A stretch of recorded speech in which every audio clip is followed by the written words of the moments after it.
Recording is on. Listo. Bien, nada, hoy es otro encuentro del seminario RC14 y hoy tenemos la presencia de nuestro invitado Andrés Orjuela, que estuvimos hablando el otro día porque también lo entrevisté como parte de la tesis que estoy desarrollando. Andrés Orjuela, bueno, estudió la maestría y el doctorado en la UNAM, ¿no? También en la Facultad de Artes y Diseño, es de Colombia. Tiene un trabajo muy potente de intervención y resignificación del archivo, una reflexión muy profunda también de las problemáticas de violencia y sociales en Latinoamérica. Y nos hemos cruzado en varios momentos, ¿no? Con la obra de Miguel Rodríguez Sepúlveda en algún momento, con una conferencia que dimos en Pachuca, en el encuentro de fototecas. Y entonces realmente estoy muy contento de que haya aceptado pues dar un poco de su tiempo y platicarnos sobre su proceso, que creo que nos puede contribuir mucho a todos los procesos que estamos desarrollando. Y pues nada, Andrés, bienvenido y gracias. Muchas gracias a Perdón, Bruno. Andrés, nada más para aclarar, ¿tú vives en México o en Colombia? En México. Ah, ok. Y ya Gracias. aquí en la Ciudad de México. Ah, bien, gracias. Sí, pues empecemos por ahí. ¿Cómo llegué a México? Porque de hecho tiene que ver Ok. todo un poco con eso. Yo estudié mi licenciatura en Artes Plásticas y Visuales en Colombia. Entonces mi aproximación a la fotografía es desde el arte contemporáneo, porque evidentemente si aquí hay fotógrafos, es un gremio, el mundo del fotógrafo, y el otro gremio es el mundo del arte contemporáneo. Son dos mundos muy distintos, cada uno con sus particularidades y sus circuitos. Digamos que yo los últimos ya 10 o 15 años vengo trabajando fotografía, pero siempre desde desplazamientos desde el arte contemporáneo, siempre conceptualizando la foto desde estas problemáticas del material, de el mismo recurso, cómo se consigue, dándole una cierta carga a los procesos, ¿no? Justo ayer hablaba con Marcelo Brodsky, un fotógrafo argentino que le comentaba a Bruno que tiene un trabajo increíble de archivo, y de hecho Marcelo viene del mundo de la fotografía. Él durante muchos años tuvo una agencia de fotografía en Buenos Aires y digamos que lo que hacía era conseguir las imágenes a partir de agencias de prensa para diferentes medios en Argentina. Entonces, la aproximación de Marcelo, por ejemplo, al trabajo de fotografía contemporánea o de fotografía intervenida es desde el mundo de la fotografía, desde el mundo del fotógrafo. Entonces, justo ayer teníamos una conversación en donde yo le decía, no, Marcelo, porque él consigue, digamos que para mí es muy importante en mi trabajo como fotógrafo tener el material de época, tener fotografías antiguas, que impresas en el papel, con ciertos sellos, ahorita les voy a enseñar por qué, porque yo les decía a él, es que estos son mis negativos, y teníamos una discusión porque él me decía, no, Andrés, pues es que si queremos, porque vamos a tener una exposición en noviembre los dos. Entonces nuestra idea era como cada quien va a presentar su bloque de obra y trabajar unas piezas juntos. Y a él se le hacía como una odisea de tener que conseguir el material en mercados de antigüedades o en anticuarios o con dealers de fotografía, porque me decía, pues es que podemos conseguir las fotos directamente con los fotógrafos o con las agencias, compramos, los contactamos, les pagamos un porcentaje de la venta de la obra, conseguimos el archivo en alta. Y yo le decía, sí, o sea, este es tu camino, pero para mí es importante que la construcción de mi propio archivo, que era algo que le comentaba a Bruno, que todo mi trabajo de fotografía surge de mi propio archivo, o sea, yo lo voy construyendo poco a poco, consiguiendo el material fotográfico, porque de alguna forma estas fotografías con las que yo trabajo son mis negativos. Por ejemplo, en enero tuve el infortunio de que se me perdió mi disco duro en un viaje y me quedé así como, chin, perdí todo mi material, pero tengo las fotos, por ende tengo como la forma de hacer un respaldo y de volver a producir la imagen. Entonces digamos que desde esta concepción me aproximo al archivo. Ahora bien, yo llegué aquí a México en 2008 a hacer la maestría en artes visuales con énfasis en grabado en la UNAM. Mi especialización en grabado tiene que ver con una cuestión meramente coyuntural en Colombia, que en Colombia los talleres de gráfica pues prácticamente se cerraron, entonces no hay una industria gráfica muy grande, ni de procesos, y también por una cuestión de inmediatez de los procesos, o sea, era una cosa que hizo parte de mi tesis doctoral, y es como hoy en día, por ejemplo, los trabajos en grabado, en aguafuerte, aguatinta, litografía, silografía, todos estos procesos tradicionales de grabado cada vez son más ajenos a las nuevas generaciones. Digamos que aquí en México hay una gran ventaja porque aún existen talleres de grabado, hay impresores, hay tórculos, hay gente que produce tórculos. Eso es algo que en Colombia prácticamente se extinguió en los 2000, o sea, de hecho, los talleres de grabado de la universidad donde yo estudié, que es la Universidad Nacional de Colombia, prácticamente el tórculo ya lo pasaron a ser pieza de museo y se convirtieron en espacios para Lo curioso, los talleres de grabado se convirtieron en los espacios de la maestría en artes vivas. Es decir, los talleres de grabado se convirtieron en espacios para una maestría de performance y de arte-acción. Entonces, desde ahí es que yo tuve una preocupación porque desde chico me gustó la gráfica, entonces buscando las mejores escuelas de gráfica, una de las mejores escuelas, pues obviamente la mexicana, con todo el taller de gráfica popular, con todo lo que hay, incluso con una maestría en artes, como con énfasis en grabado. Entonces, con esa aproximación vengo acá y digamos que le practicaba también a Bruno, yo vine con una tesis que prácticamente buscaba indagar en un archivo escultórico, el archivo de San Carlos, que son todas esas piezas escultóricas que están todavía pues, en bodegas ahí en San Carlos en el centro. Todos están aquí en la Ciudad de México, sí. O sea, todos conocen el edificio de San Carlos. Bueno, Gerardo está en Veracruz. Pero has venido... Ay, tu micrófono. Y en realidad Gabriela vive en París, pero está ahorita aquí. Bueno, Okay. yo estoy en Veracruz, pero sí, cada que voy a México me la vivo en museos, entonces sí conozco. Ya, perdón, como somos pocos, tu approach, para saber más o menos, Gerardo, ¿tú eres fotógrafo, eres artista, eres investigador? Pues de carrera soy diseñador gráfico, pero por convicción pues siempre me enfoqué mucho en la fotografía y después pues me metí mucho por necesidad de trabajo en la ilustración digital, ¿no? Okay. Mónica. Yo soy poeta y fotógrafa. Ok, nada más. Y Gabriela, que no te veo, pero para saber. Hola, ¿cómo estás? Bueno, yo diría artista multidisciplinaria, pero aún soy estudiante. Estoy haciendo mi máster. Ok, ya, es que Bruno ya lo conozco, pero era también para saber el público, ¿no? Para saber desde dónde y desde qué términos Sí, sí, sí. les platico, ¿no? Bueno, entonces, digamos que aquí en el edificio de San Carlos, que es el edificio histórico del posgrado de la UNAM, que es en el centro, tiene una colección impresionante de yesos, que son copias de piezas del Louvre. Entonces, de repente tenemos y de piezas históricas también, hay una cabeza de un David de Miguel Ángel, hay muchísimas piezas. Y digamos que la idea inicial para mí era una aproximación a estos cuerpos que están llenándose de polvo y de telarañas metafóricas ahí en esas bodegas, porque nadie los visita, es un archivo que está ahí guardado. Y mi idea era venir a hacer una serie de dibujos y grabados y estudiar estos cuerpos. Se llamaba homofracciones, porque estos cuerpos, ese era el título con el que me presenté a la maestría. Y era el cuerpo fraccionado en el arte, porque me llamaba la atención de cómo nos atrae una Venus de Milo sin brazos o una Samotracia sin cabeza. Entonces es como estos cuerpos históricamente ya son aceptados fraccionados, ¿no? Como rotos. Entonces, digamos que yo quería trabajar desde esa perspectiva de este cuerpo fraccionado que nos atrae. Entonces, apliqué a la maestría con esta tesis y aquí viene como un dato meramente biográfico, pero que se vuelve casi que el motor de los últimos 20 años de trabajo.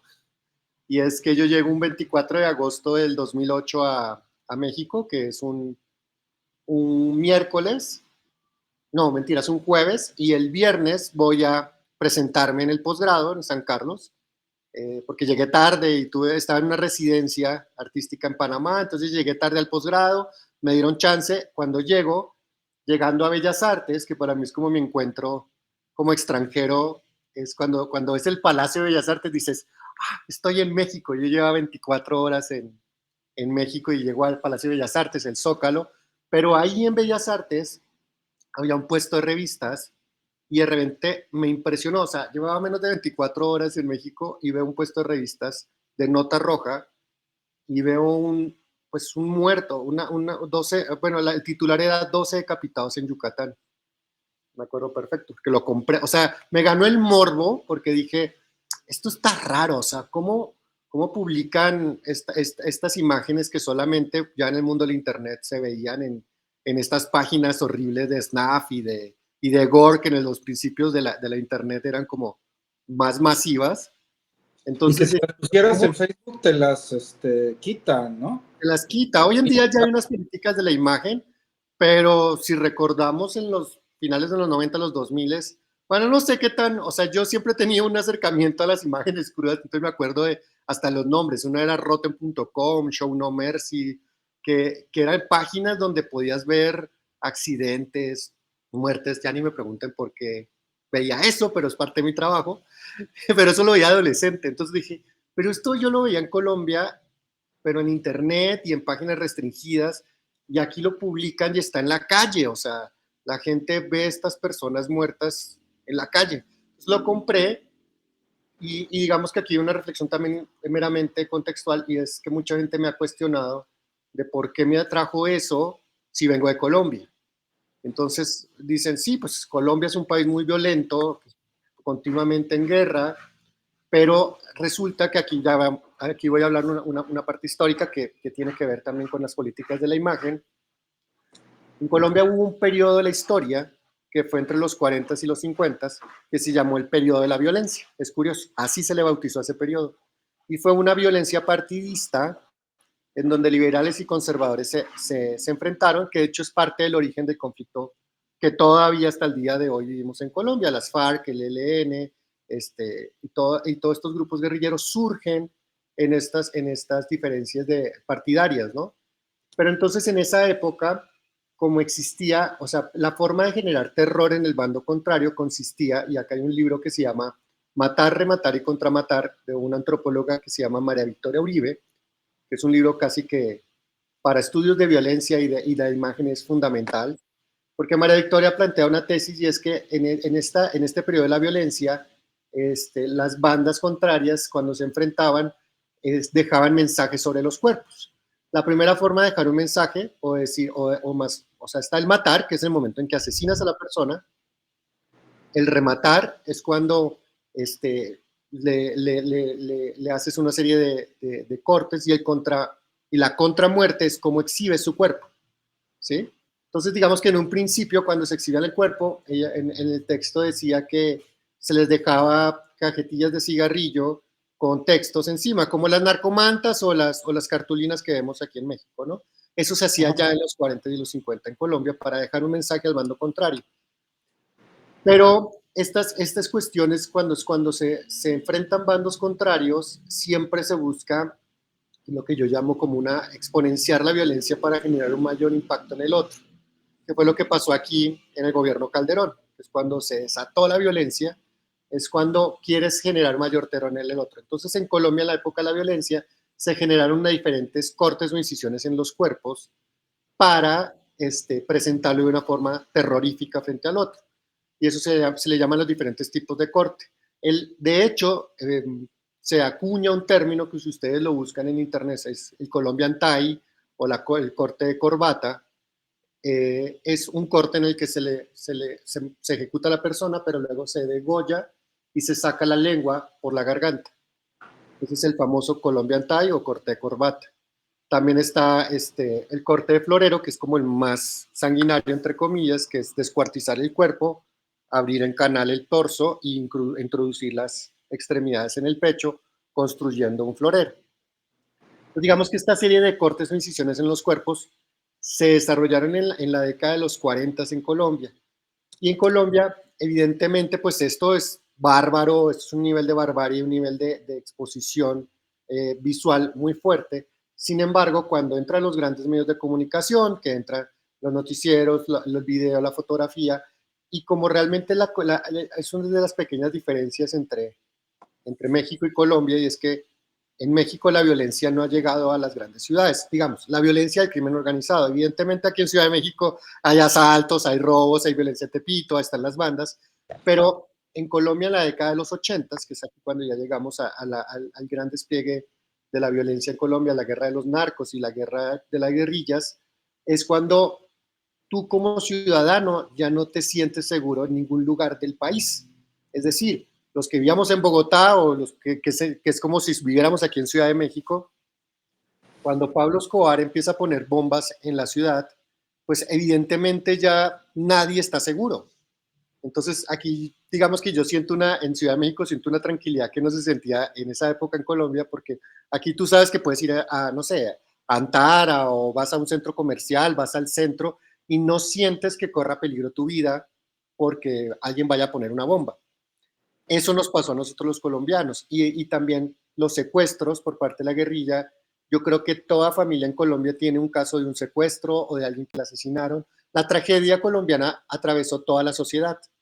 Entonces, digamos que esa es una diferencia con México, porque en México siempre seguimos diciendo, se están matando entre ellos, es en Sinaloa, es en la frontera, son entre grupos criminales, o sea, como que la violencia es ajena al otro, ¿no? Está en otros lugares. Entonces, cuando la violencia realmente atraviesa permea toda la sociedad, pues tú no te sientes a salvo en ningún lado y por ende, creo que es aquí la tesis, tú no quieres ver cómo aparece muerta una persona, porque ese muerto podría ser un amigo, podría ser un familiar, podría ser alguien cercano. Entonces, eso genera que en la década de los 90, el Congreso y los medios de comunicación hacen un acuerdo por la discreción. Ese acuerdo se firma, por ende, en Colombia no circulan imágenes de alto contenido violento. No hay nota roja en Colombia, porque evidentemente las personas no quieren ver cómo terminó asesinada otra persona. Entonces, eso es un fenómeno social muy particular, a pesar de que sigue habiendo, o sea, no hay nota roja, pero sí nota amarillista.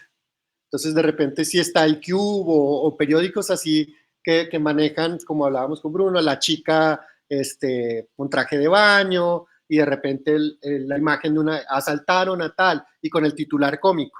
Pero no se presenta la imagen de la persona muerta de forma explícita. De alguna forma, cuando es un crimen así que se tiene material, se pone en blanco y negro, se pone en blur o se presenta la fotografía ya cuando hay una sábana encima del cuerpo. Esa es como la forma en la que se presenta la muerte en los medios de comunicación en Colombia. Entonces, claramente, cuando yo llego aquí y veo a mi primer día fotografías de 12 cabezas a primera plana y los cuerpos acumulados en forma de pirámide, dije, esto es una locura y lo compré como algo que a lo mejor nunca había pasado aquí. Me lo llevo a donde me quedaba, se lo comento a las personas, o sea, yo llegué como si eso fuera una cosa exótica y todo el mundo me decía ahí en el posgrado, en las oficinas, pero pues eso es un periódico normal de aquí, o sea, esa es la prensa, o sea, ¿qué le estás viendo de raro? Y le decía, ¿cómo que le estoy viendo de raro? O sea, hay muertos en la portada, o sea, no tiene ningún sentido que me digan que eso es normal. Entonces, ahí, o sea, les tengo que platicar esto porque ese fin de semana, esto corresponde mucho a mi trabajo en adelante, el siguiente lunes, cuando vuelvo al posgrado, busco el periódico para ver si era cierto que volvían a presentar imágenes violentas, y el titular del lunes era, suben a Yucatán el video de suben a YouTube el video de los 12 decapitados de Yucatán. Entonces, compro el diario y de ahí cambia todo mi proyecto de maestría, cambia toda la perspectiva que yo tenía en torno a la imagen y empieza mi trabajo que les voy a presentar adelante, porque entiendo que hay un manejo de la imagen aquí.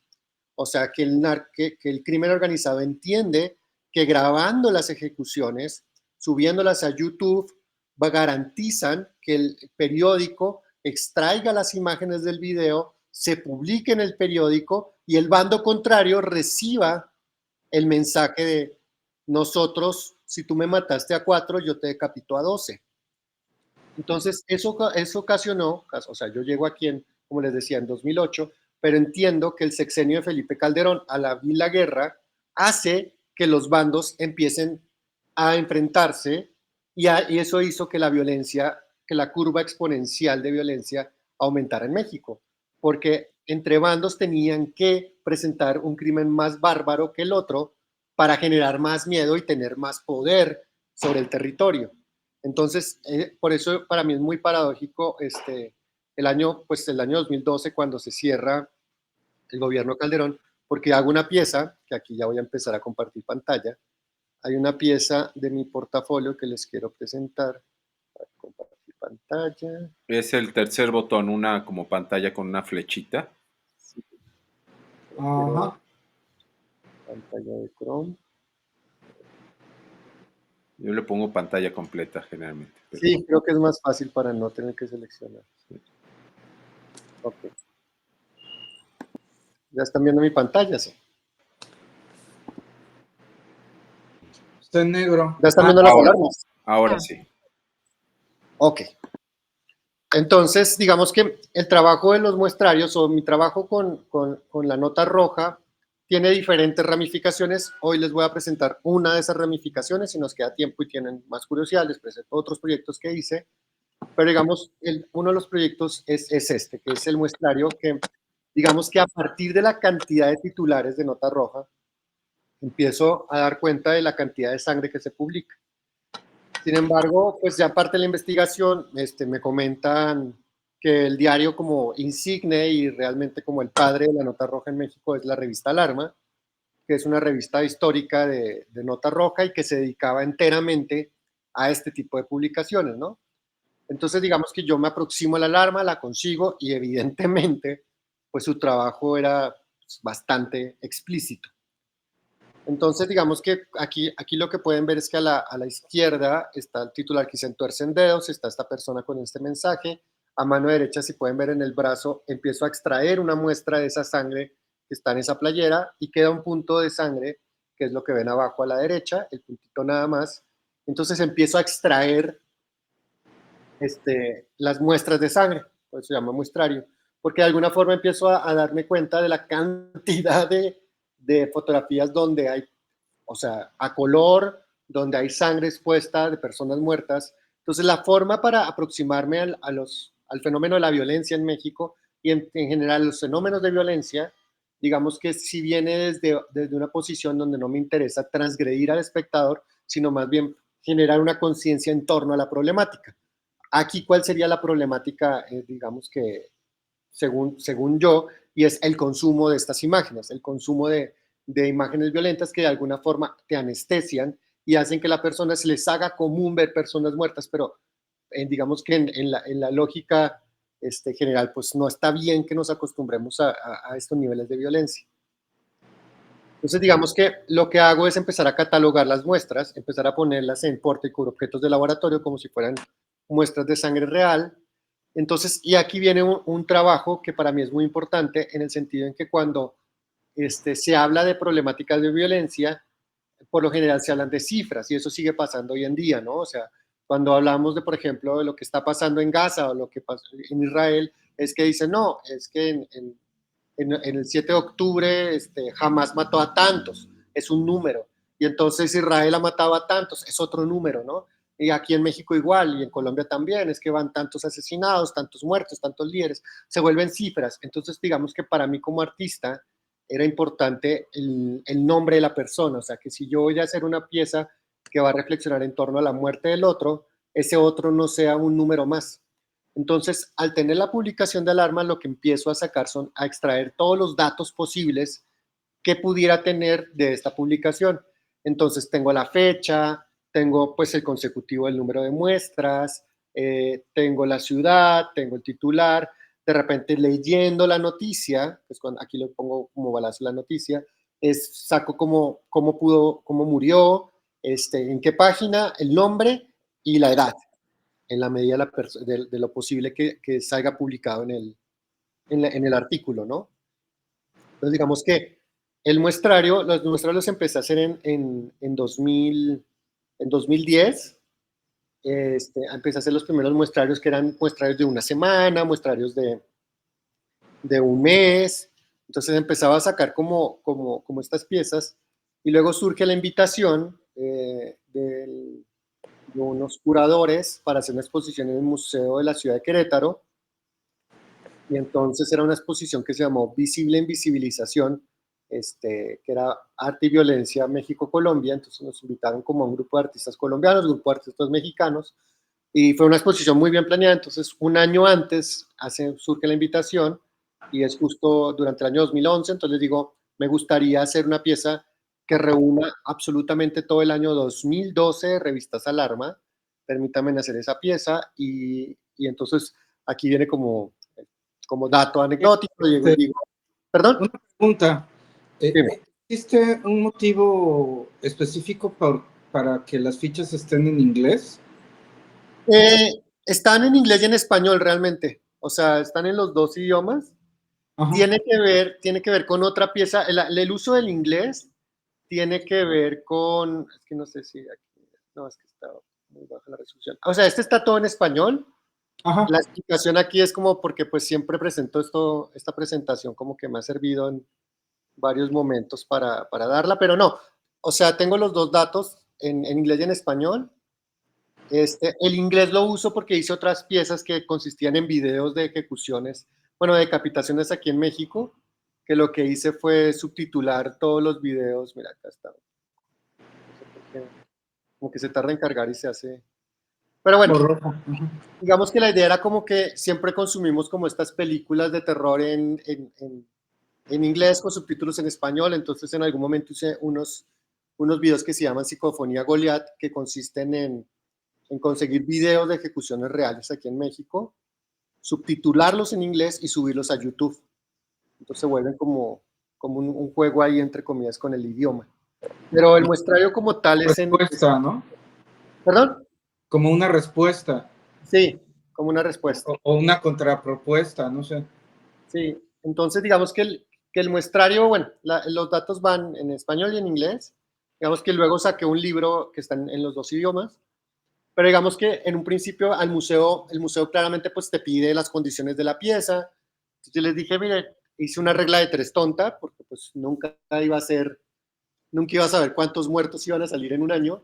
Y me acuerdo que en ese momento les dije, no, nada más necesito 7 metros de pared, porque, o sea, como que hice la regla de tres, me dije, van a salir 16 muestras por revista, es mensual, entonces son 52. Total, cuando llegué a instalar la pieza finalmente midió 27 metros de largo, porque en todo un año salieron 1011 muestras de sangre. Entonces, digamos que en un principio en sala se presentó así, ya luego digamos que una posibilidad de display para otras exposiciones ha sido esta, que es justo la que tengo, bueno, ahorita no me están viendo, pero la que tengo justo atrás mío es este muestrario de 1011 piezas. Wow. Y digamos que luego lo importante de esta pieza es, entre comillas, es como una pieza de arte, una obra puede empezar a tener diferentes niveles de lectura. Entonces, digamos que cuando empiezo a darme cuenta de que yo generé una enorme base de datos, y esto nos aproxima de nuevo a lo que nos traía hoy, o la invitación que me hizo Bruno en torno al archivo, y es cómo esta pieza se convierte en un archivo, o sea, es la construcción de un archivo de muestras, y como tal este archivo nos está dando una serie de datos. Entonces, como saqué todos esos datos de lugares, fechas, edades, nombres, digamos que cuando meto eso en un Excel, que realmente fue como empecé a sacar los datos, empiezo a darme cuenta que, por ejemplo, puedo darme cuál fue el mes más violento, cuáles fueron los estados más violentos durante el 2012, pero esa raíz de la pieza, o sea. Ok. O, por ejemplo, las edades, que entonces aquí se hace una radiografía de esta generación que muere por el crimen organizado. Vemos que el pico son las personas entre 25 y 35 años, es el pico que tenemos en los 30 años, es las personas que más mueren. Entonces aquí empezamos a ver es cómo es toda esta generación de personas que a lo mejor por falta de oportunidades o cómo el crimen organizado ha crecido aquí, entonces son las personas que más fallecen, o de repente, pues datos muy tristes como el primero, que es 4 personas embarazadas que mueren. Entonces, cómo empieza la misma pieza a revelarnos ciertos datos de la realidad que vivimos hoy en día en México, que vivimos durante el 2012 en México. Ya luego, como la pieza se vuelve como entre comillas, un objeto pesado, entre comillas, como el marco o los 27 metros de... Los 27 metros dio porque la presenté de forma lineal, como una línea de horizonte. Entonces, de alguna forma tenía esa reflexión en el museo de que, pues, en últimas, este está siendo nuestro horizonte, que es todas estas muertes, ¿no? Pero como me interesaba que la pieza tuviera digamos que un despliegue más amplio, producimos un libro con una editorial española, argentina, que se llama Chaco, y entonces para esta publicación digitalizamos cada una de las muestras, igual conservando que, por ejemplo, una pieza en el montaje en el museo se cayó y se rompió, entonces, lejos de reemplazarla o de, entre comillas, falsear la muestra, dije, no, o sea, ya se rompió, pero es que esa muestra de sangre, ese punto de sangre corresponde a esa persona. O sea, digamos que es un nivel de compromiso y de darle una verdad a la pieza, ¿no? Una certeza de que estoy siendo honesto con la obra, ¿no? Porque alguna otra persona podrá decir, no, pues sacas un puntito rojo de cualquier otra revista y lo pones, pero no, aquí para mí era importante, sigue siendo importante el individuo, de cómo cada pieza es importante. El libro se convirtió así, o sea, es una Biblia enorme en donde se presentan todas las muestras. Y ya posteriormente, digamos que hice otra serie de despliegues de... Una pregunta a de- nivel formal con el libro. ¿Por qué se tomó la decisión de los cintillos en el lomo? Que eso siempre me quedé con esa pregunta. Híjole, pues sí, sí tiene una parte entre comillas, pues sí, es que como en muchos de los videos los atan con cintillos, o sea, antes de ejecutarlos, o sea, sí, es la forma de los cinchos, ¿no?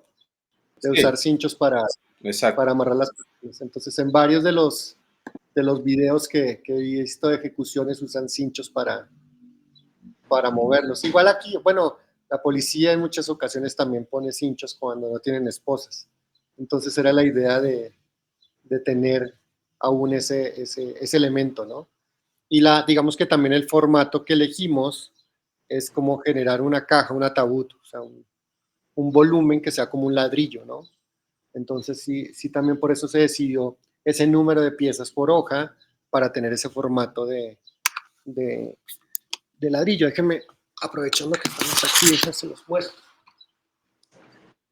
Bueno, ahí igual, mira, acá están viendo de hecho la pieza atrás. Este es el muestrario de 2012. Wow, Entonces, wow, la ventaja de estas cosas. Entonces, cada una de las muestritas está numerada. wow. De alguna forma también se vuelve es un montaje muy limpio, digamos. Es una pieza que lo que ves es un montón de puntitos que bueno, después de ver la expo de Damien Hirst, o sea, hay cantidad de referentes en el mundo del arte, ¿no? O sea, el punto de Damien Hirst, que son estos puntos de colores, o hay piezas como, bueno, Miguel Ángel Rojas en Colombia tiene varias piezas también que es deconstruyendo la imagen en puntos. Entonces, digamos, hay diferentes niveles de referentes. Digamos que mi referencia principal, o el referente pop, que una amiga de un coleccionista que tiene una pieza de estas, ellos le dicen el Dexter. Dices que este es como Dexter, porque pues ya ves que en la serie Dexter tenía como su muestra de sangre de cada uno de sus crímenes. Y ya el libro, digamos que sí se hace con este bloque, los cintillos que dices, Bruno. Ya digamos que es cada una de o sea, arranca directamente ya con las muestras. Y la pregunta que me das ahorita el idioma, o sea, aquí están en inglés y en español, digamos la información. Pero sí, o sea, cada una de estas, de repente hay muchos, o sea, aquí sí, justo, abrí y están como, a ver, cada titular, con las edades, con los nombres. Pero sí se vuelve una pieza que fue como, es planeada así de, a ver cuántas salen, o sea, nunca supe, o sea, fue comprar y luego también viene como estas cuestiones de, pues de carga emocional de los artistas, porque pues también fue leerme un año completo de violencia, o sea, leer cómo los ejecutaban, toda esa información que no deja de ser un trabajo pesado, estar viendo cómo las ejecutan. Pues ya, es la pieza queda así. Y la siguiente, a ver,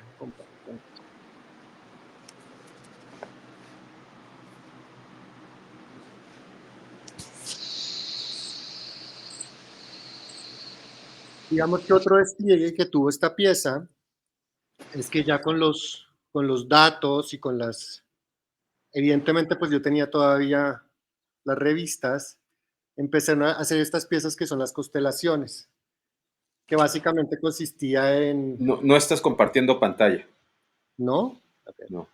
Ah, se me olvidó darle, espérate, pantalla completa. Espera, ¿por qué me dice que no? Para compartir, pantalla completa. ¿Por qué no me deja? Ventana.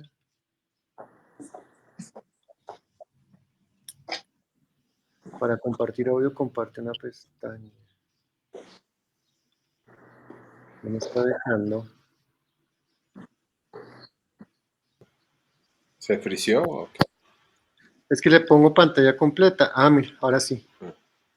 Nada más ponía a cancelar. Ahora sí, ¿no? Ahora sí. Ya. Sí, ya está.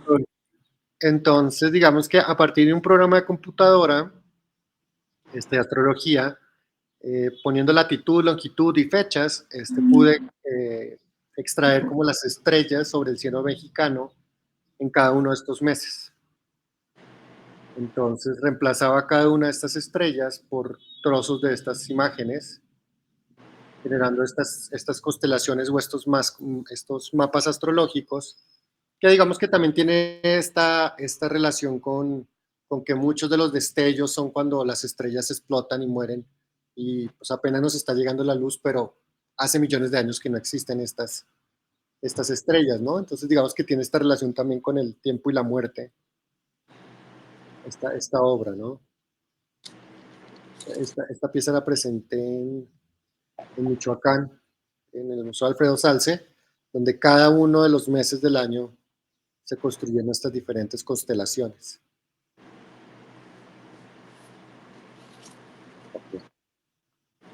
¿Cómo vamos de tiempo? Ya se nos va a cortar, Bruno. ¿Cuánto nos queda para la grabación? Porque dijiste que se cortaba en... Tú sigue, yo veo esa Ah, ok. grabación. Sí. Vale.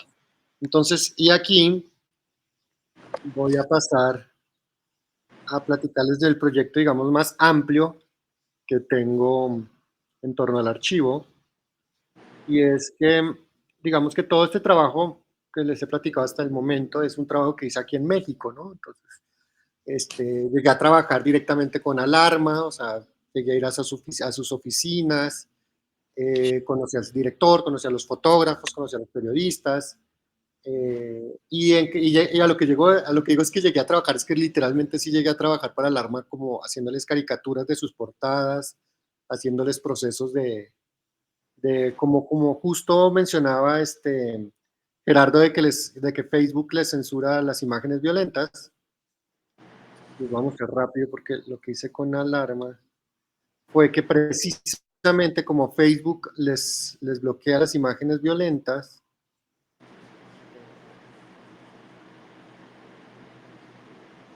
¿están viendo la parte de Alarma? Sí. ¡Au! Sí. Entonces, en el Facebook, bueno, este es todo un proyecto que luego, si quieren visitar la página, se los platico rápidamente. El proyecto de Alarma empezó porque, digamos que viendo todo esto en las portadas, lo que yo decía era que Alarma es un José Guadalupe Posada contemporáneo. Entonces empecé a intervenir en las portadas como si fueran posadas, eh, haciendo como radiografías de lo que estaba ahí, pero destacando, o sea, escogiendo portadas donde, por ejemplo, aquí hay un frasco de salsa Valentina en medio de una masacre, o sea, como manteniendo ese humor que tanto tienen los titulares de Alarma como tiene Posada, ¿no? Entonces, Wow. esta es la foto original, o algunas más fuertes como esta, que, bueno, que si piensas que si uno la ve así, uno dice, ah, pues es como un altar de Día de Muertos, pero imaginar que que debajo de esto está una foto real de dos cabezas, pues es chocante, digamos que para el público. Entonces hice esta serie de intervenciones, luego lo que hice empecé fue comprar las revistas y ponerles stickers en la cara y volviéndolas, regalándoselas de nuevo al vendedor de revistas con la idea de que el espectador o el consumidor habitual de Alarma, cuando abriera su revista, se preguntara por qué mi revista está censurada, o sea, por qué tiene un sticker en la cara esta persona y no me deja ver su rostro, pero era una idea de cuestionar al espectador, que de alguna forma el muestrario también tiene ese contenido, o sea, que un consumidor habitual de Alarma o un consumidor habitual de la prensa, del gráfico, del metro, de los periódicos que usualmente presentan este tipo de imágenes, se cuestionaran que si durante un año compro la revista y la leo, o sea, durante un año vi 1011 personas muertas, o sea, yo quiero eso, es como ese cuestionamiento a las personas. Ya luego hice un proyecto directamente con ellos de hacer una intervención en la revista. Entonces ellos me pasaron esta imagen de una noticia que iba a salir la siguiente semana. Yo la intervine, la hice como las radiografías que hacía y salió publicada en la misma revista. Este, que casualmente, pues Alarma como que se enorgullecía de que nunca había falseado información, pero justo la portada que me toca a mí es cuando matan a Bin Laden, entonces es una foto que es completamente falsa porque todos sabemos que las imágenes de la muerte de Bin Laden nunca circularon, entonces esto es una foto falsa y fue la portada de ese número. Que también tiene esta parte de la ficción que hablábamos ahorita del cine de terror, que también es muy cercano en mi trabajo en los últimos años. Entonces, como comentabas, Gerardo, cuando Alarma empieza a subir sus imágenes, obviamente a Facebook, pues Facebook le bloqueaba y le bloqueaba y le bloqueaba su página. Entonces, digamos que el trabajo que yo empecé a hacer para Alarma fue realizar las portadas de la semana como si fueran mis imágenes y de esta forma Facebook no les bloqueaba la cuenta y podían publicitar su siguiente número. Entonces durante 6 meses, no, como 8 meses, estuve haciendo portadas y portadas y portadas de Alarma.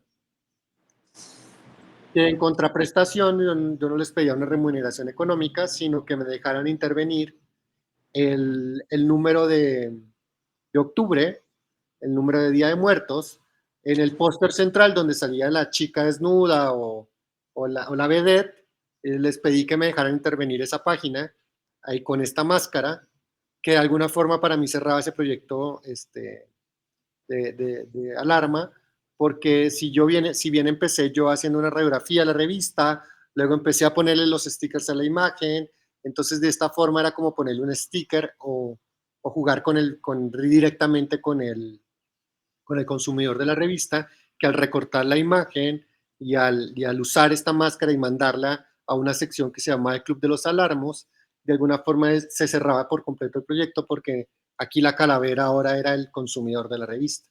Digamos que este es todo el proyecto Alarma, pero era ahorita que mencionabas, Gerardo, lo que pasa cuando Alarma entra, digamos que al Facebook. Entonces, digamos que traía todo este proyecto en torno mira, aprovechando que mi página puedo hacer una cronología un poco más exacta. Digamos que yo tenía este trabajo y como les decía, es la carga conceptual, la carga emocional de trabajar temas de muerte sigue siendo fuerte.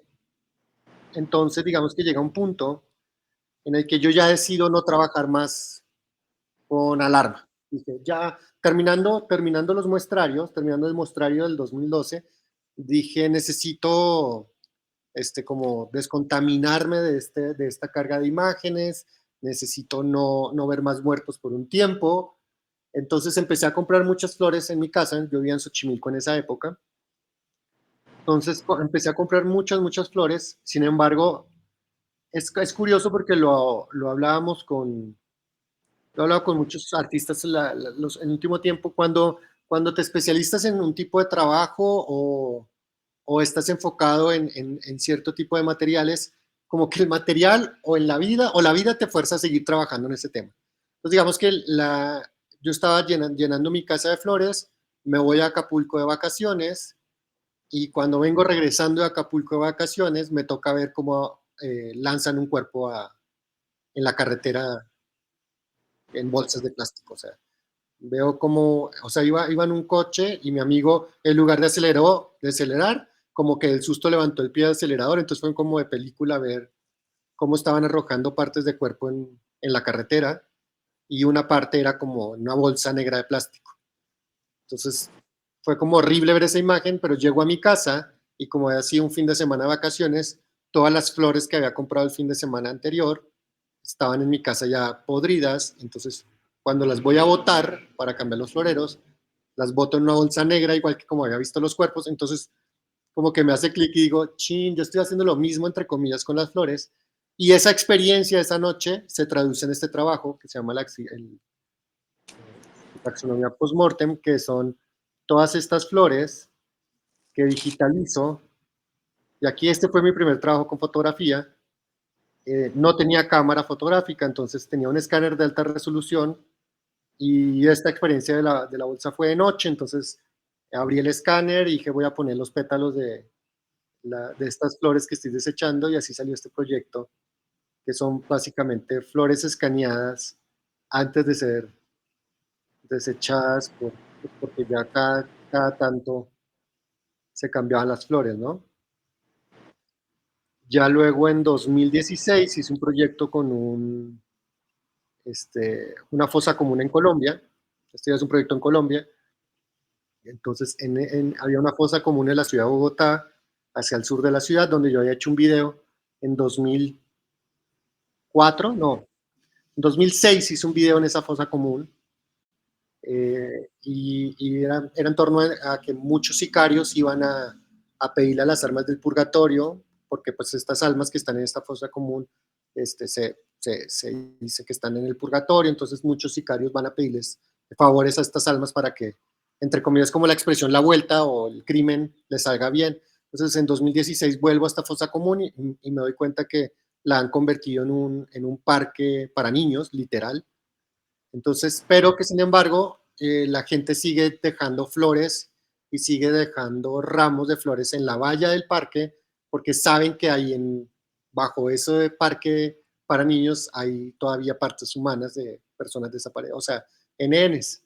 Entonces, recojo partes de estas flores de este lugar y en un proceso que se llama Hanasumi, un proceso japonés, las meto en hornos de cerámica y el choque térmico hace que las flores se conserven perfectamente, pero están completamente carbonizadas y esta, digamos que es la serie de esta última parte que se llama Purgatorio. Entonces, imprimiendo estas fotos de, de la taxonomía, mi impresor en Bogotá me comenta que había cerrado el diario El Espacio, que el diario El Espacio es el diario más parecido, entre comillas, al gráfico, a la prensa de aquí de México, que tenía que ver como, lo que les digo, mira, esto es una nota roja bogotana, tiene la astrología, tiene por defender a su hermano, o sea, pero no, como vemos, no hay y acá, por ejemplo, el muerto se presenta aquí, esto es un funeral, está el ataúd, está eso, y están las personas pixeladas, sus rostros, o sea, si hay un manejo muy distinto de la imagen de violencia. Entonces, digamos que me comentan que el periódico El Espacio había cerrado, entonces, pero que el archivo, que la persona que compró el periódico, botaron todo el archivo fotográfico a la basura, porque pues no lo deseaban conservar, Entonces a mí me platican esta historia y cuando está imprimiendo las fotos de las flores, entonces le digo, no, me gustaría conocer la persona que rescató parte de ese archivo, porque bueno, este archivo lo botan a la basura, un reciclador de papel lo retoma, un dealer de un anticuario termina comprando parte de este archivo como papel, luego lo venden a un coleccionista de fotografías de policíacas en Londres. Entonces una parte, o sea, yo me quedo con esta parte de la historia, pero digamos que la malicia indígena o la intuición me dice, seguramente la persona aún conserva fotos, le pongo una cita y cuando nos reunimos, evidentemente llevaba algunas fotos, entre ellas esta, que al final le comentó a esta persona que si me la podía vender como una cuestión también de coleccionista, que como les decía, la construcción de un archivo también va de la mano con el afán del coleccionismo que muchos artistas tenemos. Entonces, desde siempre he tenido como colección de antigüedades, me encanta coleccionar fotos, imágenes, objetos, los mercados de antigüedad, la Lagunilla, o sea, me encanta ir a esos lugares. Entonces, digamos que para mí era como un afán de tener un objeto deseado. Era una foto que representaba mi trabajo de nota roja en México, pero con la esencia y con la energía de la nota roja colombiana, ¿no? Esta es una foto de 1966 de un traficante de marihuana, se llama Juan de Jesús Cifuentes Bautista, que fue presentado en ese momento como el mayor distribuidor de marihuana de la ciudad, ¿no? Entonces, digamos que a mí me interesó mucho esta foto y en estos 2013, 2014 me invitan a la Feria de Arte de Bogotá, a Arbo, a exponer y no quería llevar ningún trabajo que tuviera que ver con Alarma o con México, porque pues era como mi regreso, entre comillas, a Bogotá. Entonces lo único que tenía de Colombia era esta foto y planteó todo un proyecto en torno a la información que había recolectado de acá atrás, porque digamos que con estos datos fui a la Hemeroteca Nacional en Bogotá, entonces pude saber que Juan de Jesús pues, tenía 17 años cuando lo capturaron, que fue capturado en un barrio clase media baja, que tenía 3 kilos de marihuana, que estuvo 4 años en la cárcel, o sea, toda esta información la pude extraer de esto porque con la fecha, la información, salía el número de cédula, que es como la INE de nosotros, entonces con el número de la cédula me pude meter a ver sus archivos, sus antecedentes penales y judiciales, o sea, hay mucha información como una labor de detective, empecé a extraer lo máximo que pudiera de esta imagen y digamos que ya en una parte más plástica, siempre mis proyectos tienen que ver con procesos que sean muy metódicos, de extrema paciencia. Entonces, por ejemplo, cuando vine a hacer mi tesis de licenciatura, por ejemplo, fue hacer grabados en Aguafuerte de 2 metros 40 por 1,22, que tiene que ver con una idea de que el grabado tradicional en Aguafuerte, una imagen de máximo 21 por 27, una hoja tamaño carta, es como ya un grabado muy grande. O sea, el formato normal de un aguafuerte es pequeñito, de 15 por 15, 10 por 10 centímetros, y al hacerlo en 2 metros por 1 metro, era como transgredir las medidas tradicionales de un medio. Entonces, aquí con el proyecto Archivo Muerto fue lo mismo. Lo que pensé fue, si amplío una foto lo máximo que pueda en un papel de alta calidad y la ilumino como se hacía a principios del siglo para colorear las fotos, pues es un proceso que les puedo mostrar un video. Está preguntando Conejo que cómo se llamaba este personaje. Juan de Jesús Cifuentes Bautista. Juan de Jesús Cifuentes Bautista. Entonces, no, voy a pasar para luego, bueno, sí, les voy a mostrar una foto. Este es un video, por ejemplo, esto es una foto de un policía. Si están viendo un policía muerto, digamos, boca abajo. ¿Sí se ve la pantalla? Sí. Sí, Ok.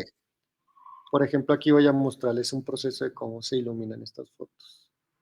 Con algodón y óleos empiezo a darle todo el color. Entonces es un copito de algodón, es un trabajo muy, minucioso y que da cero margen al error, porque si te equivocas, pues tienes que volver a imprimir toda la foto. Aquí tengo varios videos que les puedo enseñar.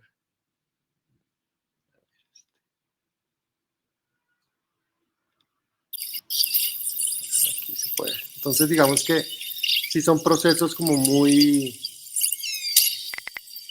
Pues aquí, a pesar de que está con cámara acelerada, son muy dispendiosos porque es al detallito y de extrema concentración. Y digamos que la parte importante, digamos, es que justo lo platicamos en la entrevista que tuvimos con Bruno, es para mí el color se convierte en un elemento brutalmente conceptual en este trabajo, porque digamos que es el color el que determina cómo nos acercamos a estas imágenes. Entonces, por ejemplo, en esta serie de la violencia, los colores son muy pasteles, son muy, que nos evocan una cierta nostalgia, que de alguna forma le bajan un nivel al choque de la imagen de la persona golpeada, de la persona que está siendo agredida, y también nos pone en una posición vulnerable. Entonces, de repente, aquí las botas del policía se vuelven mucho más rudas, o sea, mucho más fuertes, y de alguna forma empezamos como a empatizar con el criminal. Digamos que hay una foto, este es un tríptico, pero bueno, digamos que esta foto, digamos que esta es de las fotos más conocidas de este proyecto, porque vemos la expresión pues, de dolor de él y la bota que está directamente golpeándolo a él. Entonces es como un abuso de policíaco, pero, pero de alguna forma también es como darnos cuenta de que esta persona, bueno, se robó, ahora que mencionabas, espérate que se me fue tu nombre, Gabriela, la poeta, se me fue el nombre, Mónica. Mónica, que por ejemplo, que para mí entre comillas es muy poética esta imagen, porque esta persona realmente lo que cerró, o sea, está bien, es raro porque, bueno, son noticias de nota roja, pero evidentemente lo que decía era que se había robado una máquina de escribir para escribir poemas. O sea, por eso lo golpearon, porque se robó una máquina de Ay, escribir no inventes. en un juzgado en Bogotá. Esa era la noticia. Que él había sacado como excusa de que necesitaba una máquina de escribir. Entonces es como esta cosa de las imágenes y de las historias detrás de las imágenes, que es muy interesante, que por eso les decía que mi aproximación en torno al archivo, a este tipo de imágenes, tiene que ver con entender todo lo que pasó detrás de una imagen, ¿no? Y rescatar estas imágenes, que por ejemplo aquí está la casualidad de que está esta máscara de la cultura San Agustín, que es una cultura precolombina en Colombia, que prácticamente tiene la misma expresión del rostro de él, de las cuestiones paradójicas. Entonces, bueno, volvamos aquí Entonces, digamos que con Juan de Jesús empieza esta serie, y con esta ya la fotografía de Juan de Jesús terminada, pero de repente aquí tengo que hablar una parte importante en torno a la elección de las imágenes. Bien decía Walter Benjamin de los procesos de la imagen en la época de la reproductibilidad técnica, que se genera un momentum fotográfico cuando el fotógrafo hace clic en la cámara y toma la foto, ¿no? Digamos que para mí, digamos, después de tantos años de trabajar con archivo, yo creo que hay un segundo momentum fotográfico, y es cuando el artista o el especialista en imágenes o el fotógrafo rescata otra imagen. O sea, en esta época en donde en nuestros celulares podemos tener 20,000, 30,000, 40,000 fotos de nuestro carrete, el elegir una imagen se vuelve importante. El elegir de todas estas imágenes una es todo un trabajal. Entonces, de repente para mí es importante encontrar imágenes y hallar imágenes y rescatar imágenes que les encuentre un enorme contenido. Entonces, aquí es donde, entre comillas, no es que me apropie como tal de la producción de la imagen, sino que para mí es importante justo rescatarlas. Entonces, me preguntaba Bruno que si yo dejo alguna evidencia del fotógrafo o del o del periódico. Entonces, por eso para mí siempre es importante que estas fotografías, cuando son enmarcadas o presentadas, ahorita que ponga mi cámara les enseño una que tengo aquí, siempre va el respaldo de la foto en facsímil. Esta imagen siempre va en la parte inferior derecha de cada una de mis fotos, porque es que aquí es donde está el dato de quién tomó la foto, de qué medio pertenece, de qué año es. O sea, le permite al espectador de la obra tener una información más completa. Y digamos que a lo que iba también de la selección de las imágenes es que la imagen la imagen fotográfica tiene una cantidad de significados que puedes explotar. En este caso, por ejemplo, está él frente a un escritorio y atrás a mí lo que más me interesó es el tablero del colegio. Entonces es como el problema de las drogas es un problema de educación para mí. Entonces, ¿cómo puedo reforzar esta imagen? Entonces, evidentemente los dos verdes, la tonalidad de la pared amarilla, son decisiones que son completamente conscientes, son entre comillas estudiadas, porque hubiera podido poner una pared roja, una pared azul, pero aquí la que me interesaba era mantener una tonalidad verde en toda la imagen. Y también pasa una cuestión que ya es meramente anecdótica, y es que cuando se amplían estas fotografías, que su formato tradicional es 10 por 15, hay partes de la fotografía que de plano no logramos ver sino hasta que no se digitaliza o se amplía, y es por ejemplo que la marihuana en la parte de abajo se alcanza a ver con Estados Unidos y en la parte superior se alcanza a distinguir esta tipografía, que es la tipografía del Tiempo, que es el periódico, digamos, como más importante en Colombia. Entonces es curioso que esta marihuana y oficialista, estuviera envuelta en el periódico El Tiempo y fuera publicada en El Espacio. Entonces, digamos que son de los tipos de cosas de relaciones que me gusta armar. Este es el pantallazo de la imagen de la hemeroteca, en donde pues se pueden ver como todos los datos, su cédula de ciudadanía, que eran los que comentaba de Bogotá, de cuántos años, los 27 años, perdón, dije 17, pero son 27, pero con este número del 2.900.000 se puede uno meter a ver los antecedentes penales de él, y aparte cómo lo presentan, que era una cosa que también, esto se convirtió en un tríptico porque me interesaba trabajar fotografías que fueran anteriores al 70, que es cuando ya Estados Unidos y Nixon declaran la guerra contra las drogas. Esta es una foto del 66, entonces es como ver cómo la criminalización del tráfico y distribución de la droga se convierte después de la declaración de la guerra por parte de Estados Unidos en lo que es hoy en día, en toneladas y toneladas y toneladas de droga. En este caso era el distribuidor general de marihuana y era bien poquita droga, pero pues hoy en día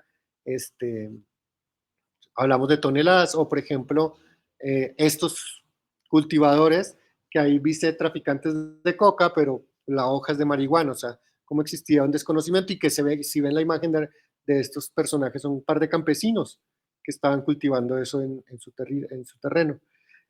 Y digamos que después de adquirir gran parte del archivo, digamos que tuve la oportunidad de poder negociar parte del archivo. Llega a mis manos fotografías como esta, que es una fotografía de Gonzalo Rodríguez Gacha, que era parte del cartel de Medellín, era el brazo armado en el interior del país.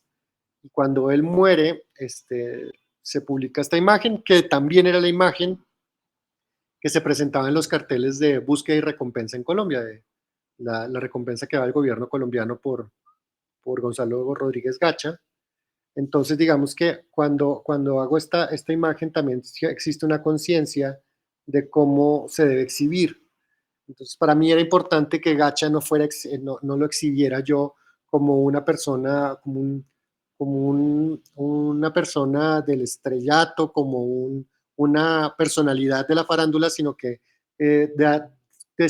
desacralizarlo de alguna forma. Entonces, por eso es que este montaje en un marco de 5 lados que se está cayendo era importante. También encuentro dentro de este archivo fotografías como uno de los asesinos de Rodrigo Lara Bonilla, que fue el ministro de Justicia que denuncia a Pablo Escobar y que lo ejecutan al poco tiempo de presentar esta denuncia, o el coche de Luis Carlos Galán Sarmiento, que es este candidato presidencial que se ejecutaba en una plaza pública muy similar al caso Colosio aquí en México. Entonces, Carlos Galán fue ministro de Educación, entonces en algún momento una revuelta en en la Universidad Nacional de Colombia le queman su Mercedes. Entonces, todas estas imágenes, aquí volvemos a la foto de la patada, que es como la foto que se volvió acá los 3 ladrones por robarse la máquina de escribir. Y entonces aquí están los colores. Ese es el tríptico completo. Esta es la imagen que les quería mostrar hace ratito de cómo ya su rostro y cómo sus manos están hinchadas de la golpiza que le dieron.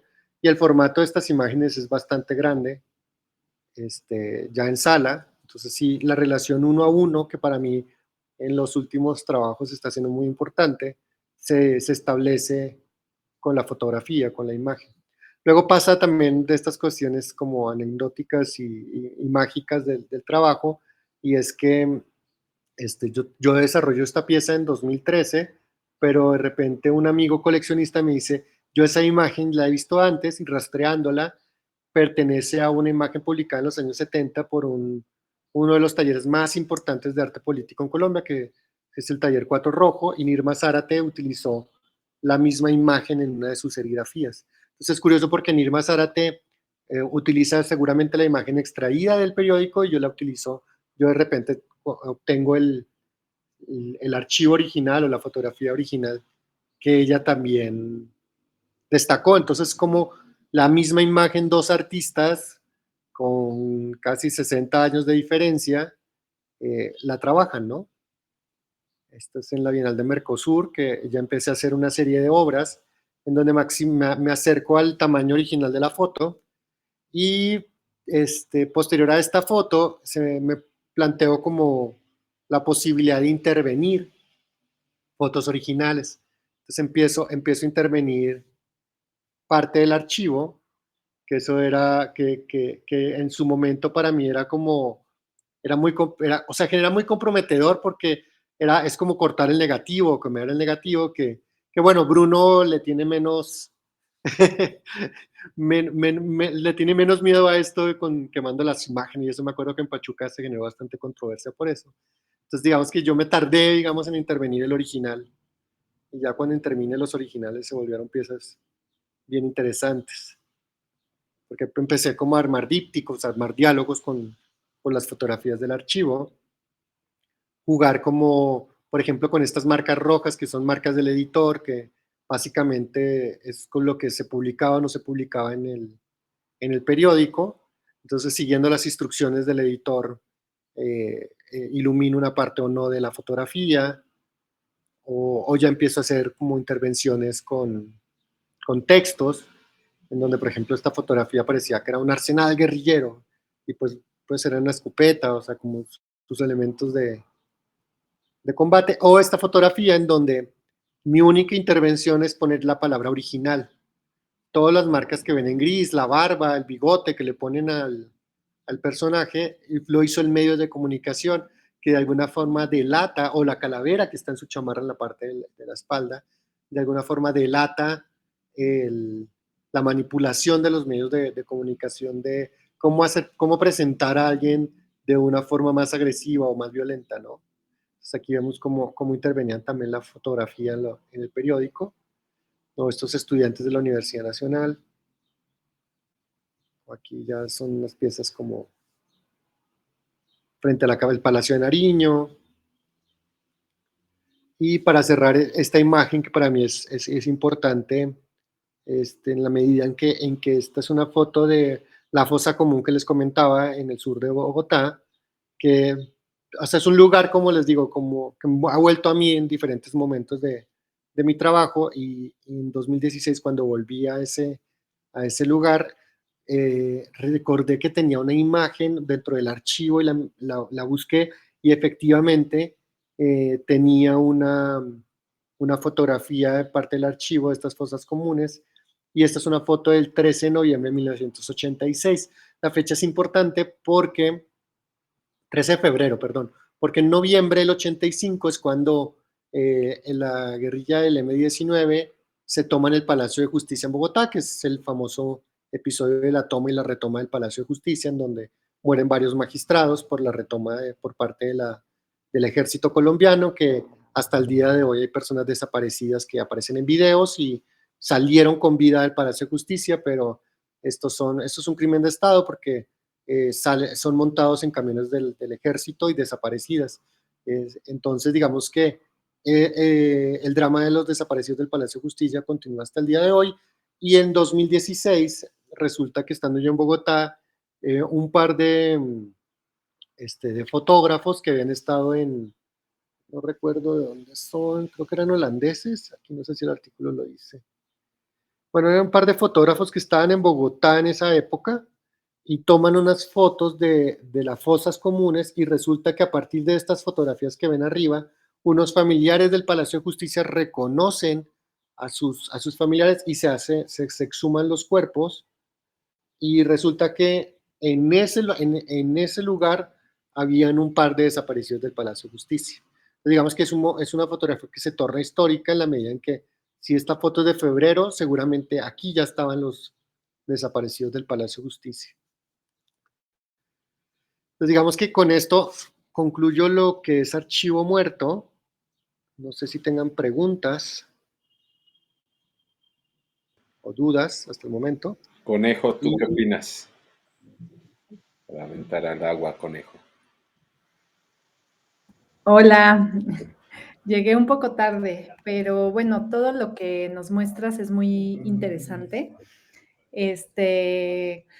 Pues no sé, lo que me llama mucho la atención es toda esta riqueza plástica, ¿no? En torno a este tema de la violencia, sabiendo que la violencia, pues no solamente se trata de un no cuidado, sino es una agresión directa, es la expresión máxima de los no cuidados, por así decirlo, y yo observo cómo tu obra está completamente cuidada, ¿no?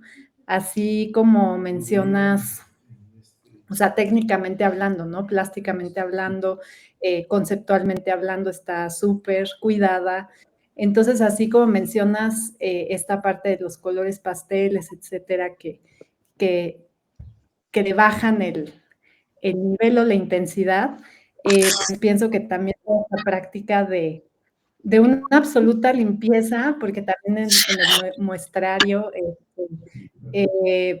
no hay margen de error, como decías, pues me parece interesante, me parece interesante.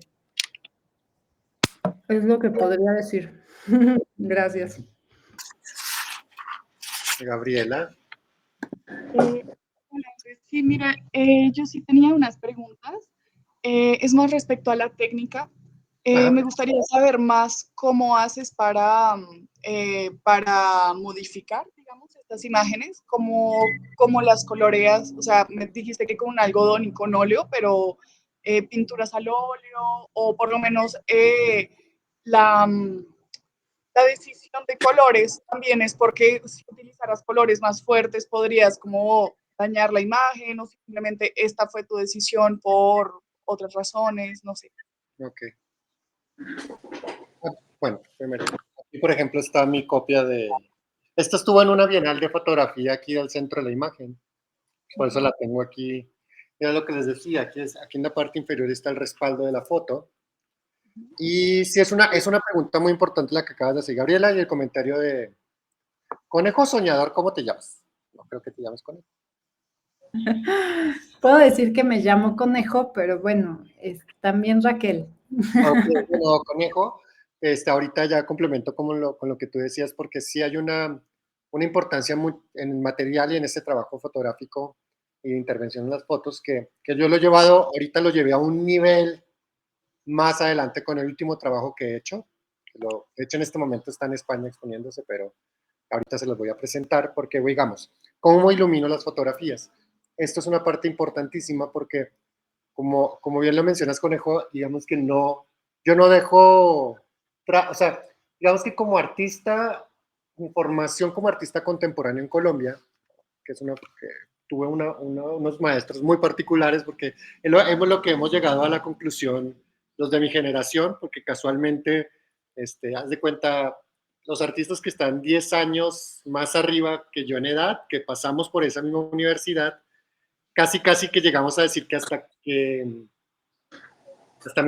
hasta mí, entre comillas, porque soy como el más chiquito de una generación de artistas colombianos, Pero la conclusión a la que llegamos es que los maestros que tuvimos fueron maestros muy particulares que nos exigían muchísimo en que no descuidáramos ni una sola de las partes de nuestros trabajos. O sea, ni siquiera, por ejemplo, yo cuido hasta la forma de los marcos. O sea, por ejemplo, estos marcos tienen un marco negro y acá está la madera para que se complemente con la madera de esto. O sea, la selección del marco en caja también permite que la fotografía tenga un cuerpo mayor. O sea, el elegir un marco de 5 centímetros o de 2 centímetros permite que la foto tenga una apariencia más de vitrina. De hecho, esta pieza la enmarcaron aquí, no la enmarcaron correctamente, entre comillas, porque la idea de esto es que la foto va retrocedida y la foto cae, el respaldo cae sobre la imagen, de alguna forma hace que se vuelva tridimensional el objeto, se vuelve más como un gabinete de curiosidades, entre comillas. Entonces, digamos que contestándote, Gabriela, cuando pensé en cómo iluminar la fotografía, y que pues la tengo que iluminar como se iluminaban las fotografías en el siglo pasado. Entonces, investigando cómo se iluminaban las fotografías en el siglo pasado, resulta que había una marca de óleos que se llaman Marshall, que son óleos especiales para fotografía. Entonces, esta fábrica, estos óleos los puedes conseguir. Yo me la paso rastreando en eBay porque la fábrica cerró en los 70s, porque pues ya no se necesitaban óleos para pintar fotografías. Entonces, de repente en eBay, hace mucho no me meto porque la última vez compré una caja increíble, casi nueva, pero en eBay se pueden conseguir y vienen los tubitos de óleo chiquititos, muchas veces vienen secos, entonces compras una caja y uno ya no te sirve, pero unos sí resulta que pueden servir. Entonces, estos óleos tienen la particularidad porque comparado a un óleo normal que puedes comprar en Lumen, digamos que el óleo de Lumen tiene un altísimo contenido graso, entonces cuando lo aplicas sobre un papel fotográfico de algodón como este, pues te va a dejar una mancha de grasa horrible. Lo que tienen los óleos fotográficos especiales es que es puro pigmento, prácticamente es puro pigmento ahí. Entonces, pones una gotita de ese óleo, la diluyes en solvente o trementina y se hace casi una acuarela. Entonces, el elegir la marca de óleos o los óleos con los que se iluminaban las fotografías de principios del siglo pasado, mediados del siglo pasado, también determinó la paleta de colores con las que se trabaja, porque evidentemente si los colores son muy cercanos, porque son los mismos, a esas fotografías iluminadas de principios del siglo pasado. Entonces, eso pasa. Claro, hay otro tipo de fotografías que son estas postales de bautizos y primeras comuniones y bodas, que tienen unas tonalidades mucho más vibrantes, pero es porque trabajan con ecolín, con unos pigmentos que eran más fluorescentes. Pero digamos que yo sí ya me fui como una parte ya más profesional y entonces utilizo estos óleos que tienen esta particularidad de estos tonos pastelados. Y digamos que dificultades técnicas, cuando trabajas con este óleo, pasa, les voy a mostrar otro video porque creo que en este video se nota un poquito más cómo, a ver, voy a compartir pantalla. Compartir. Compartir pantalla completa. Otra vez no me deja ver. Hace ratito no me deja cancelar. También tenía otra pregunta, de pronto después, pero sí quería saber un poco más sobre la fotografía de la persona que fue golpeada por robarse la máquina de escribir. O sea, ¿cómo supiste eso? Creo que me intriga bastante esa fotografía. Lo que te digo es como cada foto tiene,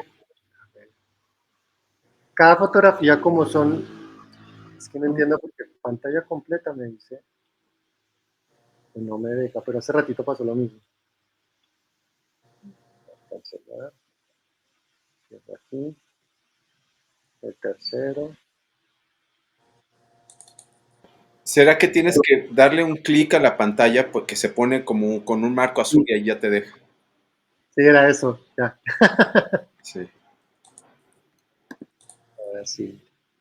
Por ejemplo, aquí justo es la foto de Máximo Quintanilla, se llama él. O sea, la información, digamos que el rastreo de información es es a través de las fechas y de trabajo de hemeroteca, o sea, es ir a la hemeroteca en Bogotá, buscar el espacio de esa fecha, Ujú. hasta que encontré el artículo, digamos, en donde venía toda la información. Ok, Pero digamos que, por ejemplo, aquí lo que están viendo es una parte meramente, digamos, como técnica y es, yo tengo que trabajar pensando que la tonalidad, una vez se seca la pintura, es como 2 tonos más abajo. O sea, por la humedad de la trementina o del solvente hacen que el papel se humedezca. Entonces, por ujú, ejemplo, aquí estamos viendo que esta fotografía ve como más saturado el color, pero el color al secarse se vuelve otra vez pastel. ok. Entonces, digamos que es eso. Luego les voy a platicar una de mis últimas por tiempo. Nos queda media hora. Les voy a presentar 2 trabajos. Esta exposición. Este es un video, les voy a ir platicando lo que van viendo en video. Eh, digamos que en Bogotá, esta fue mi última exposición, cambiando un poquito de no trabajar nota roja y rastreando aquí archivos y mercados de antigüedades, di con el archivo de este peleador en un mercado aquí en la Roma, voy pausando para que vean. Entonces, digamos que, por ejemplo, me encontré con este material, que yo tengo los originales en fotos en blanco y negro, y selecciono algunas fotografías que me parecieron sensacionales de nuevo, por la riqueza de la imagen, por ejemplo. En esta exposición a mí lo que me interesaba, que era Under the Mask, era hablar de la lucha libre, pero también hablar del cuerpo homoerótico, de cómo estos cuerpos que usualmente son como la persona ruda y como la persona súper masculina, de repente una de sus poses cambiando simplemente por cambiar el color o la escala o elegir la fotografía que a lo mejor fue desechada, porque todas estas fotos eran desechadas de una revista que se llamaba Superluchas, que a lo mejor porque el cuerpo se veía afeminado la desecharon, pero a mí me interesaba mucho. Entonces, por ejemplo, a mí parece un San Sebastián, entonces hago un tríptico, o de repente este, estas fotografías de él poniéndose la máscara, o sea, se vuelven como cuerpos griegos, que fue mi primer interés, como les decía aquí, con las esculturas de San Carlos. Entonces, ya luego, por ejemplo, de él me metí a investigar, y es el Mil Máscaras, que es una persona icónica de la lucha libre aquí en México, y en esta exposición, por ejemplo, decidí ampliar estas 13, hice este tríptico de él probándose esta máscara, pero de alguna forma es también ver cómo en la siguiente imagen él se está poniendo una máscara sobre otra máscara, entonces empieza a hablar como de estas estructuras de terror, porque mucho de esta película, de esta exposición se armó durante la pandemia, entonces digamos que a mí me interesaba, durante pandemia estuve trabajando con personajes de terror, porque esta exposición tuvo 2 sedes, una en Bogotá y otra en Medellín, esta es la sede de Bogotá, en donde presenté más que nada el trabajo con los luchadores. Estos, por ejemplo, son unos collages que hice a partir de collage de que alguien, eso los compré en un mercado también en La Lagunilla, los compré estos, que eran collage de una persona, justo esta imagen me interesa. Ahí.